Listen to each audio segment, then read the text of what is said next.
Hi, everyone. Welcome. My name is Ethan Evans. This is my counterpart, David Markley. He'll introduce himself further in a minute. Today, we're going to do a lightning lesson on hitting hard deadlines. It's a lead up to our coming class on Maven about avoiding technical disasters as a technical leader, either as an engineer or as someone who leads tech teams. But I want to tell a quick story. I was just mentioning to the people who are already here. Today, we're testing a brand new soundstage in David's basement. Um, and so that soundstage has never been used before. The cameras are mounted on top of a ladder because we haven't permanently fixed them yet. And so the reason I want to share this story is part of avoiding a disaster is figuring out how can you do a small, safe Yeah. test. So before we do our paid class in 2 weeks on Valentine's Day weekend on the 15th and 16th, we're testing by doing a lightning lesson for you. So you're the beneficiaries of our need to test. So without further ado, next slide. Um, Come on, there we go. See tech. That's two slides. I'm Ethan Evans. Most of you know me. This is a little bit about me, though. Just very quickly, I did my bachelor's degree at Carnegie Mellon, graduate work at Purdue. I worked 12 years in startups. Many of you know me from 15 years at Amazon, and then I retired to teach. You can find all about me with the QR code or at ethanevans.com. And with that, I'm going to turn it over to David to both introduce himself and also start the talk. I will mention we're going to take live questions at the end. The Zoom Q&A tool is turned on. You can enter your questions now. You can vote on each other's questions. You can enter them all through when we're talking. And we will take the top 3 most upvoted questions, and then we'll take some live questions. We do generally make sure to finish the core lesson within a half hour, and we do Q&A for a little bit longer. And so with that, you know all how we're going to do Q&A. David, over to you. Thank you, Ethan. Like you said, this is a brand new setup, but I'm very happy to be here as we get set up and ready to go for the course. I'm David Markley. For those that don't know me, I've been working in tech for about 30 years, a large part with Ethan. This is our 5th different career together, and it has been a very eventful career for me. Starting out as an engineer out of school, I transitioned into management with little or no guidance and have been passionately trying to learn for the entire time as far as the best way to deliver and grow as a leader. I spent 12 years in startups. Alongside of that, 20 years in the National Guard. So I have some interesting lessons learned there, as well as 7.5 years at Amazon, and most recently, 5 years at Warner Brothers Discovery, culminating in the launch of the Olympics, which is part of what we'll be chatting about today. Excuse me. That's so when you think about long-term success and driving long-term success, I love this example or this picture of the Pont de Gard, which is an aqueduct built in 40 or 50 AD by the Romans, worked for centuries delivering water as an example of something that's just stood the test of time and is still there. I do recommend if you get a chance to go over and see it, but if you think about how much that has had to endure and what they had to plan for, they knew the earth shook. They knew there were earthquakes even in Europe, and this thing is still standing and still an exact 2% grade to deliver water across the river into the towns there. So just an impressive, if you think about it, the long-term success of that particular bridge, the aqueduct. So all large-scale programs, I have this quote from Confucius, which is, "A man who moves a mountain begins carrying small stones." Everything starts out very small. It starts out with the little things that we do to make sure we've built towards the long-term success. We're going to cover in this section for the lightning lesson, large-scale tech, my example, which is going to be about the Olympics, defining long-term success, and managing against fixed deadlines. So defining an example of large-scale tech, the Olympics were just massive. I had the privilege while with Warner Brothers Discovery to do 3 of them, including a Winter Olympics. And it's just every time blows me away when you think about the total scale. From an actual event point of view, you have over 10,500 athletes from 200 countries. They're participating in 32 sports, 329 events, across 18 days. So it's a very long, extended sporting event that doesn't move. Now, Eurosport owned the Olympics and owns the Olympics through 2032. Warner Brothers Discovery owns Eurosport, so that's why we have access to it. But if you can imagine, they're broadcasting in 47 markets across 19 languages. So when you compare that to, for example, NBC does a great job here in the US, but they're focused on two languages primarily here in the US, and they own that market. 19 languages makes it very interesting. So just skipping ahead kind of to the results of it, we ended up blowing away the numbers from Japan. 7 billion minutes streamed, and we ended up adding 77.2 million subscribers by Q3. I mentioned that at the same time this was going on, Max, which is the successor of HBO Max for Warner Brothers Discovery, was launching at the same time in 25 of the markets in Europe. And you can see how that would play with trying to get the Olympics piece out the door. It reminds me of a story. I'm sorry to interject. Oh, that's okay. But the great um the great supercomputer expert Seymour Cray said that he never tried to innovate in the state of the art in more than two places at once Right. because it was too hard. And I've often thought, well, I'm not Seymour Cray, right? I didn't found Cray supercomputing. And at some level, and I'm sure you'll talk about this, the idea of, oh, hey, let's run a bigger Olympics because it's in Europe in a more, and by the way, we'll launch Max so we can sign up lots of subscribers. It's trying to innovate in two places at once. It's absolutely innovating in two places at once. It was for the business, it made sense. Of course. Like you wanted to get Max out before you're going to have this massive event in the Olympics, and you're going to drive to sign up, and we all know because we're all this way. By the way, please subscribe to my newsletter. Don't notice this point.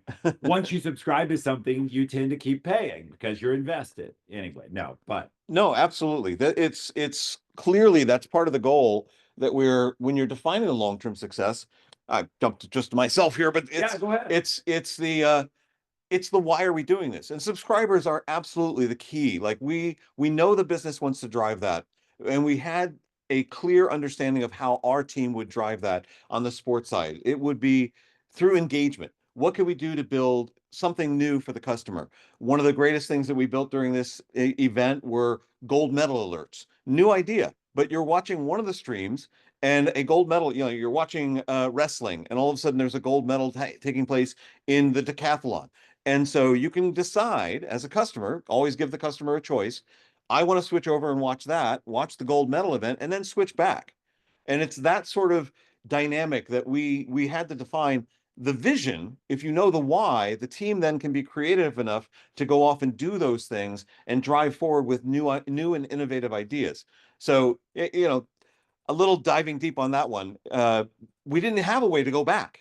And one of our product managers saw you went over to watch the show, but you couldn't get back. And they gave us the feedback that you needed to get back on track and start, be able to go back so you could watch what you were watching before.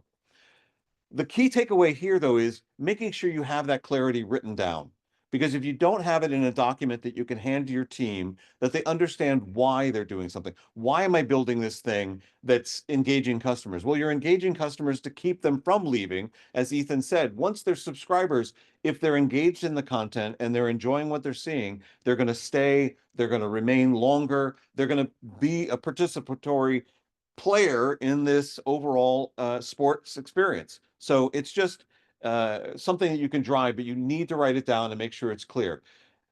One of the other things that on the bottom here is talking about operational and mechanisms and all the pieces that you should continually do.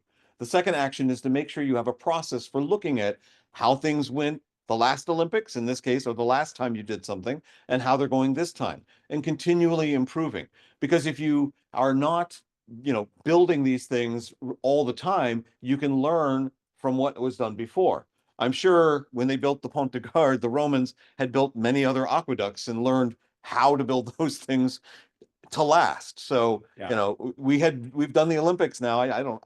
I did 3. I think they've been doing for at least the last 7. They had my team, the Eurosport team in Paris, had extreme experience on what to do with the Olympics and how not to fail.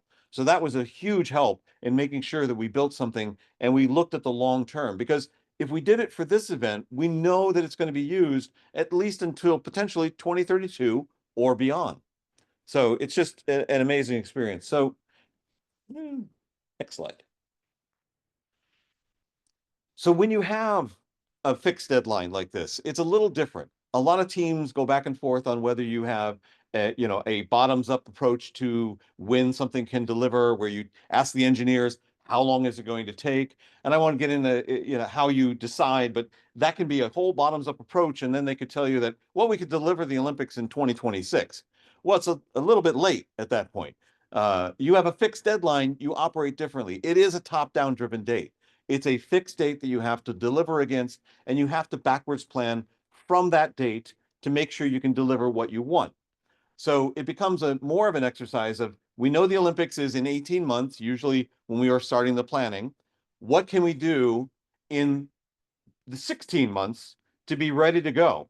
Because I like to leave that last 2 months, which is where I talk about the 10 to 20%, for testing, for kicking the tires, for making sure that you know that things are working and ready to go in production. You don't want to be finishing dev complete 2 days before the Olympics and flipping it on, or the day before. I've seen that sort of engineering done, and look, many times we rush at Amazon up till the last moment. But you really, especially with something as important as the Olympics, or once you're ready to launch, you've got to slow down and take a look at how things are going. So a large part of the planning, you have to set aside 10 to 20% near the end of the project before it's launching to make sure you're ready to go.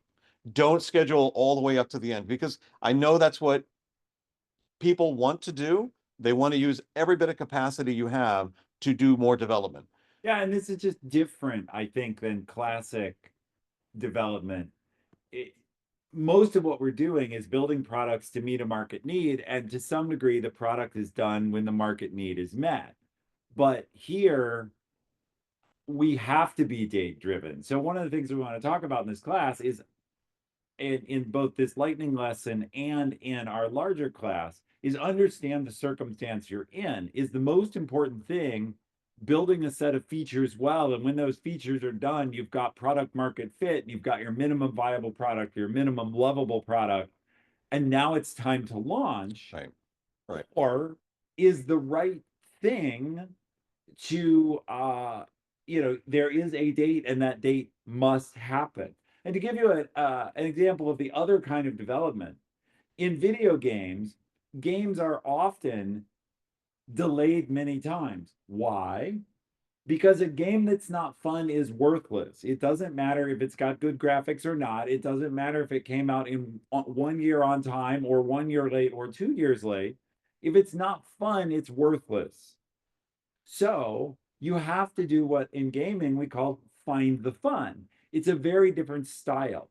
The takeaway here, we'll go back to talking specifically about hard deadlines, is understand which situation you're in. And there are many of these types of situations. There is also the situation, we only have X amount of money. Yeah. We've got to get into business with that amount of money. What is the most valuable stuff we can build with the money? And when the money runs out, we better launch something and make money, or we're done. That's the startup scenario. So back to you, David. Keep going with the 2024 Olympic. Yeah, this you part talked about we're talking about the padding, which is kind of one of the key things that you need. A key takeaway: make sure you have that padding at the end of it. But just to dig into the Olympics launch itself, we had that time frame, but now we have to schedule. And the key is having an overall plan. And this plan, which we reviewed on a weekly basis, included 34 different work streams. This is 34 different stakeholders that we're reliant on to get things out the door. Each one of them would bring to us, and our team led it because we were the sports team, they would bring to us the updates as far as what was going on in their realm, what they were doing. Were they red, red, amber, or green? Common framework that we use. Obviously, red is they don't have a plan, they don't have a date, they can't get things done. Amber is there might be an issue, but they have a plan for a plan. And green, everything's going fine. We didn't care much. In the 34 different work streams, if everything was green, which never happened, I don't think it happened until the day we launched that everything was green. But You know, you want that. It's a healthy thing to have during the launch that you see amber and red popping up over time. So you know that when something's going wrong, you can address it. The worst thing that could possibly have happened in here is if one of these work streams went red in the last month for no reason, or had been reporting green the whole time. Yeah, so a phrase you haven't probably heard that was popularized at Amazon after you went to Warner Brothers is what got called a watermelon goal. Oh yes. So, Yeah. okay, so I've heard it, but yeah. watermelon goal, people are reporting green on the outside, but it's red in the inside. So again, we don't have time in a lightning lesson to go into all of it, but you've got to dig in and create an atmosphere where people are reporting a real honest Yeah. status. A great question I used with a colleague recently was, if this fails, what would be, in hindsight, when we do the debrief, what are the top 3 things that might have caused it? And that will get people to think about, well, what's really going on? What are still risks? If No, you're ready, go on, just because of time. yeah, I know. Uh, Just to close out on this, I think the big thing there is making sure that there's enough trust that people will report not a watermelon goal. mm. They need to understand, and we emphasize that when we were driving the Olympics, is let us know. Let us know, because we will help drive resolution and bring you to amber or green, because we need to launch this and we all fail or succeed together. So there's no way we could launch without the clients being ready, for example. It just you have to have that bigger picture view across all the work streams when you're driving this. So the key takeaway here is, again, having that plan for such a large event. You may have dozens, you might have hundreds of work streams. And in fact, there was a bigger one at the overall business where they had their launch plan for combined with Max and the sales and marketing, and everything is going on. So that 34 work streams fed into a much larger, broader package and program overall. All right, let's go to the next slide. This is So here, I didn't do a fancy slide, but I wanted to tell a parallel story very quickly, which is many, many years ago, it's coming up just in a week or two now, I had to deliver functionality while running Amazon Video for the Super Bowl. We had signed up with Pepsi to do a promotion of Amazon Video with Pepsi, where you could redeem Pepsi points to get free movies. Well, they had bought Super Bowl ads to announce this. So of course it had to be up and running by the Super Bowl. So same scenario, different circumstances. One fun thing that prompts me to ask, David, our product, and I can't remember why anymore, we codenamed Beach Ball. And I have no idea why, but we ended up getting everybody inflatable beach balls. Did you have a code name internally for some part of the Olympics? we actually did not. I will say that was one of the changes. I have to laugh because Amazon had code names for everything. Uh-huh. It got so confusing. But you didn't know. You didn't know what the You project needed a was. scorecard. Yeah, so no, we called it the Olympics. Well, Like the Olympics are no surprise to anyone, right? There was no no, secret. I know, but That's funny. Yeah, I once also worked somewhere else where we had a code name. Um, we borrowed from the song. We wanted to make a very small release, and so right. it was itty bitty teeny weeny polka dot bikini. So Yeah. it's called a polka dot bikini. But anyway, code names are their own thing. Anyhow, to ship this product, um, I echo the lesson of have padding. But the other thing I want to talk about, team buy-in. One of the few advantages I think you get with a hard deadline is it is easier. You don't have to convince people. People can understand the Olympics aren't going to move. The Yeah. Super Bowl isn't going to move. And so team members who often be skeptical, like, wow, you're asking me to have this done by Friday. Is that just because you're pushing me and you want more work, or does it matter? Here you do have clarity. And so as a leader, whether you're a technical leader or you're just working with a technical team, because we speak to both here, emphasizing that clarity of, look, we're not making anything up. It's not like the Super Bowl is going to move, is easier. The second thing about that is people like to participate in a big, meaningful event. With the Olympics or the Super Bowl, the teams knew they would be able to show it to their families and see their work live. And so we all know a team performs better when everyone is aligned and motivated. The great thing about a big public external deadline is that it can give you that obvious motivation that brings the team together to do something great. And last point, again, the pressure of a deadline. It makes a great reason to reject last minute changes. And I know you're going to talk about last minute changes, so segue back to you. I That's actually not in this Not particular, in this? not in this Okay. one, but we Same point, though. we will, yeah, it's the It's in exact the same class. point. It's an ad for It's the in the class. class. It will be part of our class, so All right. join there. So this jumps into the slide about the upcoming class. Great. So we're going to go to Q&A right after this, but you've heard us mention a few times we have a class coming on the 15th and 16th. QR code is there. You can find it on maven.com/Ethan Evans. And then Excel as a technology executive. And so avoid disasters, leading large tech projects. Please sign up if you're interested. Meanwhile, Q&A. Let's go to that slide. I'm going to pull up and see what questions have been put in. We'll take the top few voted questions. We only have one, so this person's an automatic winner. And then we'll go to live questions. So you can get in line by raising your hand using the Zoom chat function, and we will take your live questions. I will answer Michael's question first.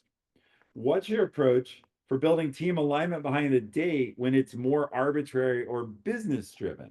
So when you don't have the obvious external value. Do you have an answer to that? I can answer after you. Yeah, no, I think we have a similar answer in that you have to always pressure test a date as a leader. Your team will want to do a bottoms up analysis of where the date will land. And I joke about always a year out or so, but sometimes it ends up being like that. Like, oh, given all the time in the world, we'd like to do this and it'll be done sometime in 2026. As you bring the date in, you should have a reasonable date. The business knows when it needs something. And if you put that out to the team and you hear no complaints whatsoever, you obviously aren't pushing the date enough. If you start to bring it in a bit and you understand that you hear a few people, I call it squeaky wheels when we get into that, but it's really that listening for people asking whether it's too short a date or not. Once you bring it into a point where enough people are really giving you feedback that that's going to be tight, somewhere in there is the right date and a good date to set. Not where you want to do nights and Question weekends. here, though, Oh, I'm okay, sorry to sorry. interrupt, is what's the approach for building team alignment? Oh, How do you team get the alignment. team to be excited? And so I'll let you think about that for a Yeah. second. I think part of it is I reject the question. And what I mean by that is it's not a legitimate question, but you need to go back to your leadership and say, you've characterized it in a victim way, not that you're trying to be a victim, as a more arbitrary business driven date. You got to get rid of the word arbitrary. You've got to come up with some reason that the date is valid. And how you do that is you find out what is the business driver for this. And if there is no business driver, this is what you were saying, Yes. you have to push back. You have can't to just push back. allow your leadership to manufacture nonsense dates, Yes. but or manufacture dates just for the sense of we should move faster. You've got to, though, tie it to revenue, to customers, to the next round of funding. Startups use this all the time Yeah. of, look, we got to show the VC's progress so we get the best valuation, and you have stock options, so it's really in your best interest. You've got to find a reason people can get behind. Do you have anything to add to that? No, I think that's a better summary. It's the why. Why are we doing this? Yeah, start with why. I Start talk with all the why. time about Simon Sinek. All right. Chandra, you want to come off mute and ask us your question? And if other people ask questions, they can raise their hand. Yeah, firstly, thanks, Ethan and David, for the presentation. I have a question. So, in my current work, we have a project where we are planning a data transformation, and the thing is, here we are. I'm a bit confused because we have a sort of a hard deadline, which is approximately 12 months. Having said this, the expectation is that we will do things in an agile manner, so we have something incremental to show up. So these things, I feel, are quite opposite when you have a hard deadline. At the same time, you want to show up something incremental. So some thoughts on this, please. Thank you. Sure. I guess again, I would go at what's the why for showing something incremental? Is it to test something to show to prove that something that is high risk works? Are you de-risking something? Are you making management feel better? Understand, I guess, what is the goal of the proposed? I would take everything as proposed, um, mid deliverable, and I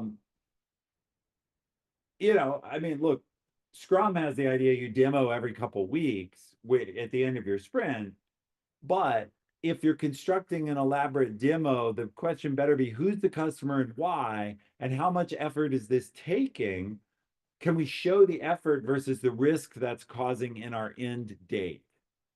Anything you would add to that, David? You just hit on the one thing I was going to say, explaining the risk that you're going to add by insisting on something that's demoable from the very beginning. Or demoable in the middle. Even in the middle. I mean, because it's going to take the team some time to understand when you're doing a long-term, multiple iteration, sprint-driven development like that for something, you then need to know what you can prioritize and what you can demo, and it becomes a bit of a scheduling challenge, and that is something you would need to communicate back. It's just a question of how much waste work is going into making it functional, right, that isn't advancing the actual goal. So a lot of this, I think, for the person who asked the question, is communication with your leaders and asking them questions about their goals and their outcomes. I can imagine worlds where having interim deliverables and demos is a very good idea. And I can also imagine worlds where it's a useful, fluffy distraction to placate people who are worried or just don't know what the cost of what they're asking for. I think both David and I would say one huge problem is it's really easy to ask for stuff, when you're not the one paying the cost. And so, of course, if I'm the product person or the CEO, I can ask for, I love to ask for things. Why not? Until someone tells me the bill. I was going to say, I think that just thinking about what I did at MotorTrend, I made sure that everybody knew when I said I wanted to see a demo across all of my teams, I told them I was very happy to see scrolling text. I did not want them to do any extra work to get the demos ready. I'm not sure if that applies in your particular case, but ask about that. Like, what are they looking for the demo? Because sometimes people will waste a lot of time polishing things to make them look good for presenting it during some sort of demo. And that's just a waste of effort. Okay. So very unusually, there's no one else with a question, which surprises us. We normally reserve a lot of time for questions, but that's fine. It means we did a killer job. Yeah, we did a killer job. And so, look, with that, we'll wrap it up. It's been a 30-minute lightning lesson. We hope you've gotten something out of it on how to hit hard deadlines. And we hope also you find benefit in both of our writing. Jason shared the links to us on LinkedIn and chat if you don't follow us. And if interested, consider joining our class in 2 weeks. Finally, in terms of interim deliverables, I'll close with a fun story. I put this lightning lesson on our calendar 10 days ahead of our class as an interim deliverable for the soundstage we're sitting in. So whether David feels it was a right investment of time or not, in this case, I'm the PM creating the interim deliverable and you're seeing the test. So thank you for being a part of that. We appreciate you all. Thank you. And with that, Jason, you can stop the recording and we're good. Pleasure talking to you all.